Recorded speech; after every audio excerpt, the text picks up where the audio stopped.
Hey guys, this is Rob Goebel, also known as Archery Rob. I'm practicing another self-sufficient gardening video here, and remember, you're only as free as your food supply. So if you're practicing prepping or whatever, you will only last as long as you can grow food for yourself. And if you just store food and don't have a way of reproducing it, if really come to shove, you'll run out of food. So this is all about self-sufficiency. So on to the video. Alright, so today I went out and I harvested, here's a whole bunch of it, a whole bunch of rye. Just went out, grabbed some grain with a sickle and cut it. Rye is, the rye we got is anywhere from 32 inches to like 54 inches in height, and I got like, here's a bucket that I'm gonna thrash, and I made a thrasher and it actually works fairly well. And then I've got it, I bolted it because I get comments from people, well, I don't have a welder, and so I'm eventually gonna fix it and weld it, but there's two bolts. They can be seen easily here. It's like the end of the chain on each side of the post, and the chain is bolted together with like 5/16 bolts, and then enough chain to go back to the sides of the bucket, so it'll spin around. And I have a hole in the top that's cut, and I have a washer on it with screws in it to hold it in place so it doesn't shred the board up. It polishes the board a little bit. I'm going to use clamps to hold it. We're going to cut this bucket to hold around these ropes, and was going to use clamps, and they just kind of vibrate loose, but found out I just stand on this sucker and it works pretty good.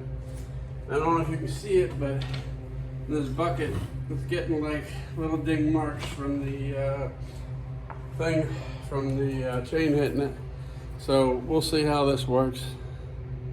Oh, I forgot to add, I did 3 buckets already, and this is what I got. This is it's a lot of stuff in here. There's a lot of loose husks, and it needs to be winnowed. If I get enough of it, we're gonna run the seed cleaner that I restored. I still gotta post a video for that. So hopefully we'll get that all done. I might have a separate video for the seed cleaner, so, but this is just working on the thrasher at this moment. Take 2, maybe I can stay on the bucket.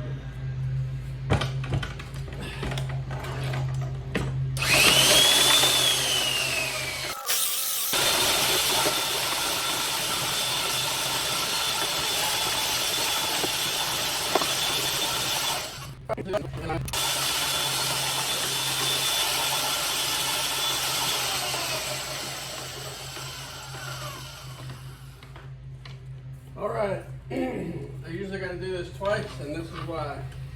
See, it all tangles up around the shaft. Throw it in reverse. Give it a little spin, loosen it up a little bit. The opposite direction. And then break this crap loose. Obviously, I'll probably have speeded up the video for this part. It's mostly threshed, but I want to go through and get the rest of it.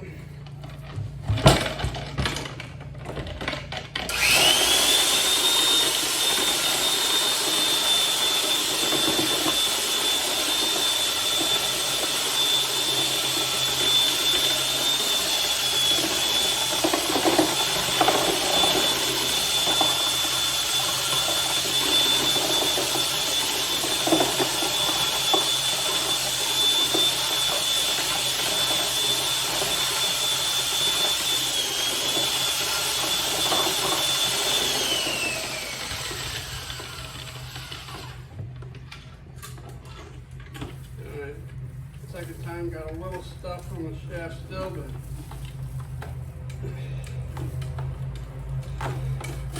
there.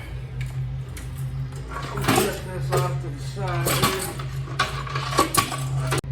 Alright, I'm going to go through this now, and I can go through here, and I feel most of the heads have lost all of their grain.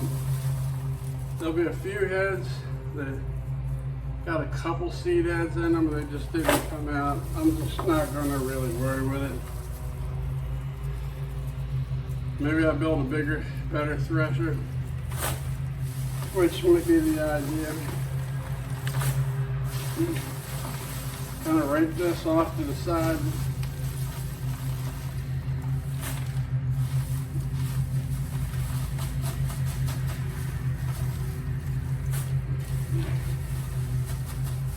Kind of fluff it to get the seeds out of it. Let the seeds fall through. Alright, and of that bucket, here's what we got.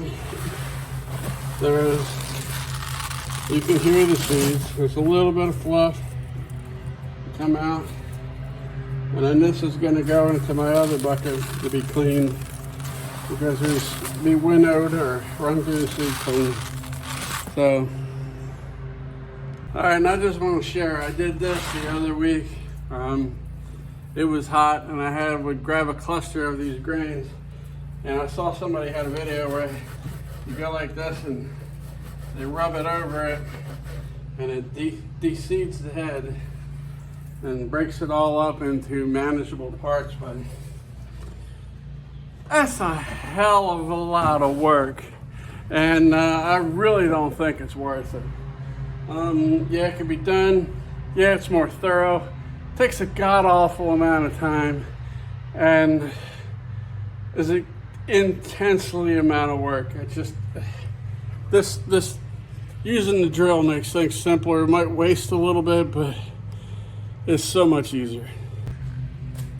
Yeah, what I want to say, when you first start, you feel the resistance of all the wheat, and the wheat stems wrapping around the shaft, and it's not as easy to get to the bottom. And like 2 minutes doing it the first time, and then take it off, clean the shaft, put all the stuff back in, and then the second time I run it, you can literally feel where everything, like before, when you first start, you slowly try to get to the bottom, and it just doesn't feel like it wants to go, because you can feel the resistance of the material. And the second time, I can tell everything is looser, everything is softer and broken up, and it's much easier for me to get right through it and get to the bottom. I can go back down, back up, and it's not tangling on the shaft because the stuff's getting all broken up. And okay, so I went back out and I harvested another, almost a pickup truck full of grain, and you can see some of it sitting there. I harvested at 6:30 in the morning to 8 o'clock in the morning, and it is a little damp, so if it's not completely dry and crisp, it won't break in the thresher, and then it gums up and tangles it up. So I gotta let it dry out. But here is some of the thresh. This is all the shit that's going to be used as chicken bedding. And then I still got all that down there to process, and I got an entire bucket of rye and chaff so far still. I'll have a bucket and a half, hopefully, to run through the seed cleaner, and then we'll see how it works. Alright, so still continuing on this, I guess you can see, really, there's the back of the truck's getting empty. But here is the trash bucket. This is all the chopped up stems. And here is one that was fairly full, 3/4 full, and now it's chopped down to here. And just going through here, and fluff it, let all the seeds go to the bottom. Bring this over here. If there's any seeds left in here, these all go in to the chickens. And then So this is going to be 3 buckets of trash in this one big bucket.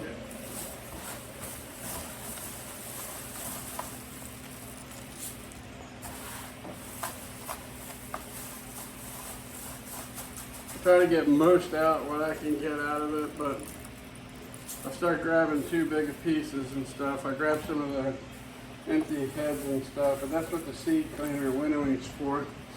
And then this is what I got. This here is, you can hear the seeds and they're hitting it, but it's like they're hard to see. They're in all this trash, but I'll dump it here. And then this is a 15-gallon bucket. Probably got at least 5 gallons worth of stuff to be winnowed or run through my seed cleaner out of 6 buckets. So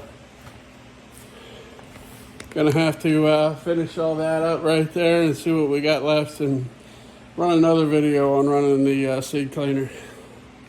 Alright, so here is what I got the truck cleaned out. 3/4 of filling the pickup truck to the top, maybe 3/4. I got hot, couldn't go any farther. And I've got over half a bucket and 1 bucket, almost 5/8 a bucket. And then if you look in at it, you can see the rye seed in there. And then that's all chaff to go to the chickens over there. So the one thing, but look at this, the chaff here. It's not like straw like you get out of a machine. It's, I mean, you could use it as straw bedding or grass bedding, but it's chopped up pretty good. And what I found out doing this is it's got to be dry. The rye was dry, but I cut it in the morning so I could handle the heat cutting it. And when I started getting overheated, I stopped. But it had dew all over it. It was a really dewy morning, a cool morning and dewy. And then this stuff just, the stalks held that moisture. And then they just wanted to spin and wrap around the shaft instead of flailing and getting thresh good. So they wouldn't thresh good. I had to let them sit in the sun and cook. And then once they were cooked and dry in the sun, then they worked well. And so this is what we got from 3/4 of a pickup truck load. So we'll see how this cleans up and how much is left over. Like I showed earlier, this bucket, I stood up on it and I started having problems with the bucket buckling. Apparently it's not made for my 214-pound arse on it. But I just started getting where I could put a foot on top of this bucket. And it would wobble, but I could steady it with another foot on the side and it wouldn't go anywhere, and it threshed out good long as it's dry. But I wanted to cover the tool. This is just a standard paint mixer, you know, just like you get at Ace or Lowe's. And then I got 2 foot of chain. I guess I bought 4 foot so I could play around with it. And I'm gonna weld it. I know I get a lot of comments from people when I do stuff. I don't have a welder. Well, I did it this way so people could see it. I just got 2 bolts. Like you can see right here, this one is the end of the chain going this way, and this is the end of the chain coming this way. So this is bolted to the end of the chain coming this way, and the second link on the chain going this way, and this is the end of the chain here, and the second link on this one back here. And oh damn, look how dirty my hands are. And that worked out just fine. So I may wind up welding this on here, may cut a link off of it, but because I'd like to have it welded. I may even experiment later on with 4 on here and see how it works. May chain another 2 pieces on here after I get the 1 welded on there and see if 4 works better and shreds it even better, if it just bogs down the drill. Of course, I'm using a good heavy duty Dayton 1/2-inch drill. I got it on auction. I don't even know how many horsepower it is, but it's a behemoth of a drill. And it gets hot. It's a little warm. I just use it for mixing meat, and found out I'd rather use a regular meat mixer and just invest it in one of those. But hey, that's what works for now. Okay, so I didn't show this part and I didn't record a video of it, but these are two 5-gallon buckets, and I probably got about 9 gallons of rye out of that pickup truck load of raw picked grain. And I've got to be somewhere near 45, 50 pounds of grain that I was able to harvest over the weekend. I'm terribly satisfied because I think this might be enough grain probably for us for a year and a half or 2 years. And then right here is would be basically my plant tray for growing plants down in the basement. And it was a good spot for me to get the grain up off the ground, away from the dogs, away from the cats. And these are 24 by 48 inch shelves. So these are fairly big containers, and I was able to spread the grain out. I have the ceiling fan in the family room in the basement down there going. It's about 45% humidity, and the grain feels dry, but I just want to make sure I go down and stir it every day, and want to make sure it's good and dry before I put it in the 5-gallon buckets. And I'll probably fill one up completely, put an oxygen absorber or two in it, and screw the lid back on it, and then leave this small one for us to use for making bread. So I hope you enjoy, and I'll show a video after we grind some and use it for bread flour. So hey, enjoy.